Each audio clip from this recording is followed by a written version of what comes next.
कैसे है आलू? लोकल आलू क्या फ्रेश फ्रेश ताजा मीठो रहेछ अरे कस्तो रहेछ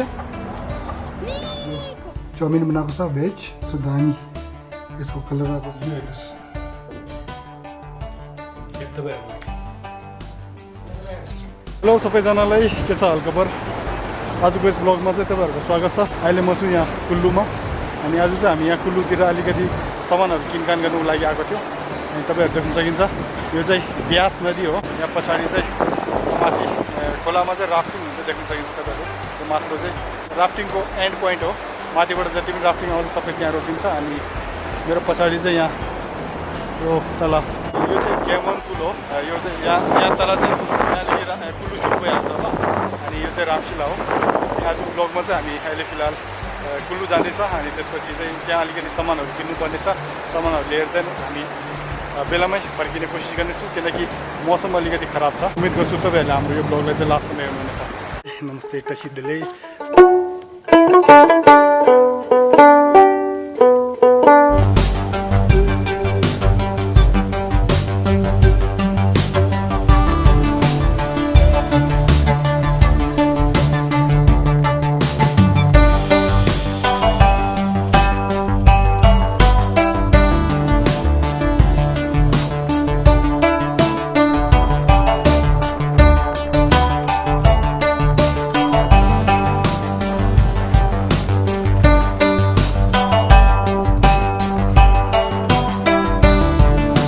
सामानहरू चाहिने छ त्यो सामानहरू खोज्नु पर्यो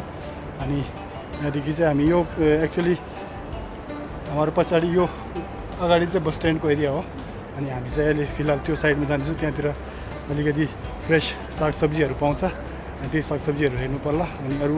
पनि सामानहरू हेर्नुपर्ने छ हेर्न कहाँ पाउँदो रहेछ अनि फिलहाल चाहिँ हामी आइपुगेछौँ यहाँ खाने सामान भइरहेको छ चाट भण्डारहरू अनि यहाँ चाहिँ यसरी बस हिँड्दैछ यो उता चाहिँ अगाडि पुरा बस स्ट्यान्डको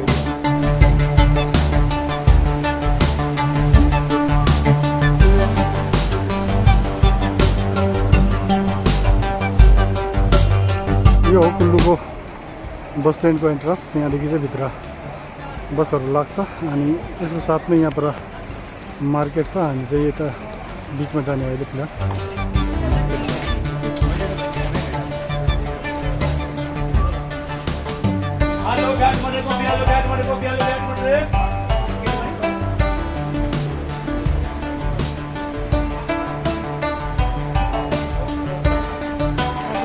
सुन चाँदी किन्ने भयो यहाँ सबै यो पसलमा चाहिँ अब हामी सब्जीहरू किन्छ होला अब सबै सामानहरू लिनु लागेको छ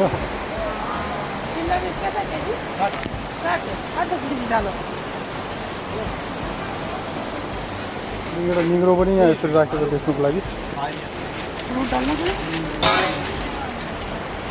यो झोला भरेर चाहिँ हामीले सब्जी किन्यो के हो सब्जी भर्तो दिए हजुर आमाले ये क्या बेच रहे आलू अच्छा अच्छा कैसे है ये आलू आपका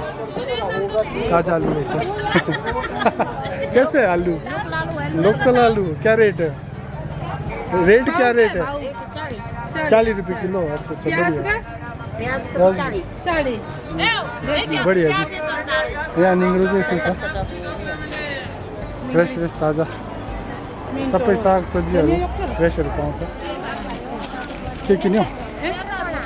धनियाँ फ्रेस धनियाँ कुल्लुको चहल पहल बस स्ट्यान्डको पछाडिको एरिया हो सब्जीहरू पाउँछ यहाँ सबै फ्रेस लोकल सब्जीहरू पनि पाइन्छ गर्मी चाहिँ एकदमै धेरै छ यहाँ कुल्लुमा अनि फिलहाल चाहिँ अब गाडी सुकेर हामी यहाँ फिलहाल जुस खानुको लागि आएको छु आगे जुसवाला चाहिँ अगाडि रहेछ फिलहाल चाहिँ अगाडि जानु पर्यो यहाँ रहेछ अनि यहाँ रहेछ यहाँ चाहिँ जुस खानु पर्ला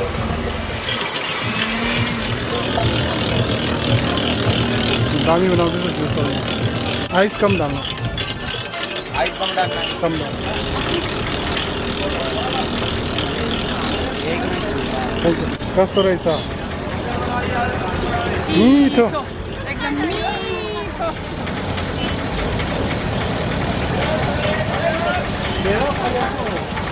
दामी रहेछ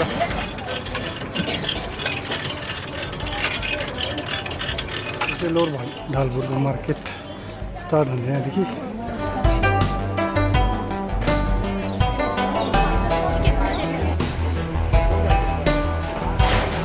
लोर ढालपुरको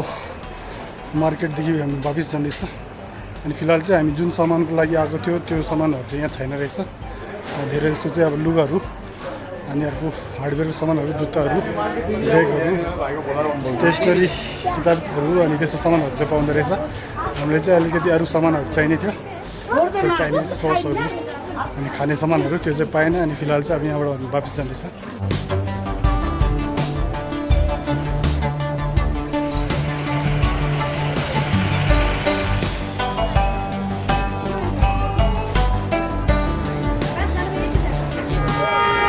बाटो बढ्दो रहेछ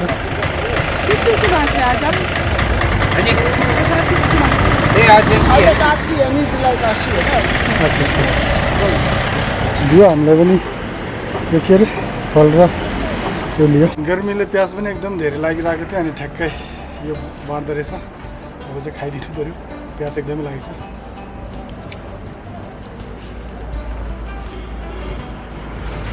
जिरा फ्लेभर रहेछ यो चाहिँ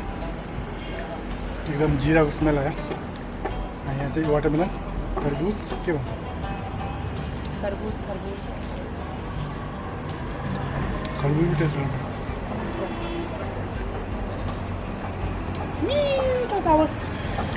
मिठो रहेछ अरे कस्तो रहेछ कुल्लुको गलीमा बसेर यहाँ फ्रुट खाँदैछ हामी हामीले चाहिँ खास गरी मैदाहरू ससहरू चाइनिज ससहरू चाहिने थियो अब त्यहाँ बजारको बिचमा त्यो पसलै पाएन अब यहाँतिर हेर्नु पर्ला यहाँ अगाडि रहेछ यार एउटा यहाँ सोधौँ होइन यहाँ पायो भने चाहिँ यहाँबाट किन्ने अनि हामी चाहिँ अब फेरि टाइममै फर्किन्छ होला किनकि मौसम चाहिँ धेरै खराब भइसकेको छ यहाँ चाहिँ अब म्याडमले के मन परेछ है क्या यो सामानहरू लियो हामीले भित्र चाहिँ रहेछ सामानहरू यहाँ चाहिँ लिएछ हामीले मार्केट चाहिँ हामीले पुरा एक राउन्ड लगायो सामान चाहिँ हामीले लगभग सबै पाइहाल्यो एक दुईवटा सामान छोडेर अनि अब चाहिँ यहाँ आएको छु यहाँबाट चाहिँ अब फर्किनु पर्ला 4:30 जति भयो होला हामी अहिले चाहिँ बेलामा यहाँ रुममा आइपुगेको छ अनि अलिकति ढिलो भएको भए चाहिँ हामी पानीमा भिज्नु सकिन्थ्यो किनकि यहाँ पुग्नु बित्तिकै हल्का पानी पर्नु सुरु भएछ अब चाहिँ हल्का रेस्ट गर्नु पर्ला किनकि अब पुरा बजार घुमेर चाहिँ हल्का थकाइ लागेको छ अनि सबभन्दा पहिला चाहिँ चिसो पानी पिनु पर्ला खानु पर्यो साथीहरू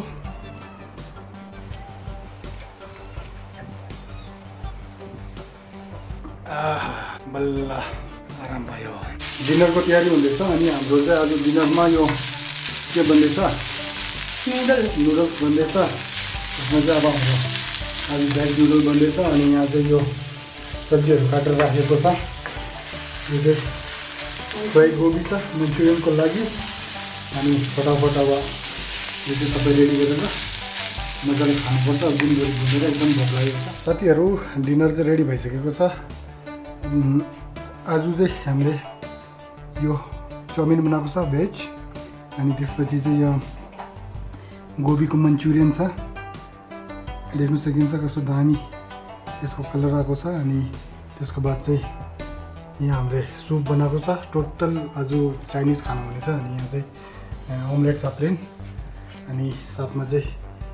आज नर्मल पानी हो अब चाहिँ छिटो यो खानालाई चाहिँ टेस्ट गरी हेर्नु पऱ्यो सबभन्दा पहिले चाहिँ हाम्रो यो चाउमिन छ तातो तातो रहेछ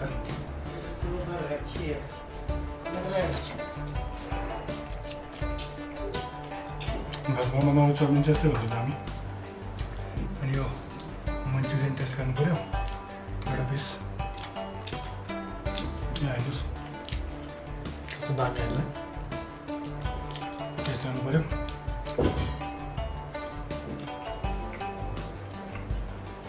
एकदम क्रिस्पी दामी भएछ साथमा चाहिँ हामीले यो टमेटो सुप बनाएको छ त्यो चाहिँ रेडिमेड हो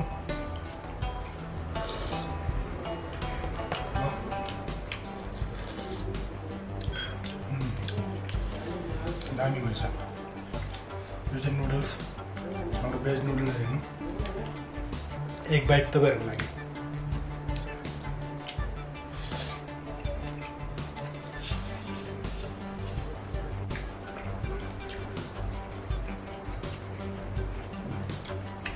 मजा आयो पानी पनि खानु पर्यो न त घाँटीतिर किलो खाना चाहिँ सकिहाल्यो एकदमै टेस्टी थियो एकदमै मजा आयो आजको खाना चाहिँ फुल्ली चाइनिज थियो अनि आई होप तपाईँहरूले पनि आजको हाम्रो यो ब्लग मन पर्यो होला एउटा कुरा चाहिँ म के भन्न चाहन्छु भनेपछि मान्छे गरिब भए पनि मेहनत गर्नुपर्छ मेहनत र इमान्दारी भन्ने कुरा सबभन्दा ठुलो कुरा हुन्छ मेहनतले जसो कि हाम्रो नेपालीले सधैँ गर्छ मेहनत गर्ने र आफ्नो मेहनतको खाने जसो कि हामीले गरिरहेको छ अनि आजको ब्लगमा यति नै मन पऱ्यो भने लाइक गर्नुहोस् सेयर गर्नुहोस् आफ्नो फ्रेन्ड र फ्यामिलीसँग र मेरो आउने भिडियो र ब्लगहरू हेर्नुको लागि मेरो च्यानललाई सब्सक्राइब गर्नु नबिर्सनु होला तबसम्म आफ्नो ख्याल राख्नुहोस् भेटौँला एउटा नयाँ भिडियो नयाँ ब्लगमा तबसम्मको लागि टेक केयर बाई बाई जय नेपाल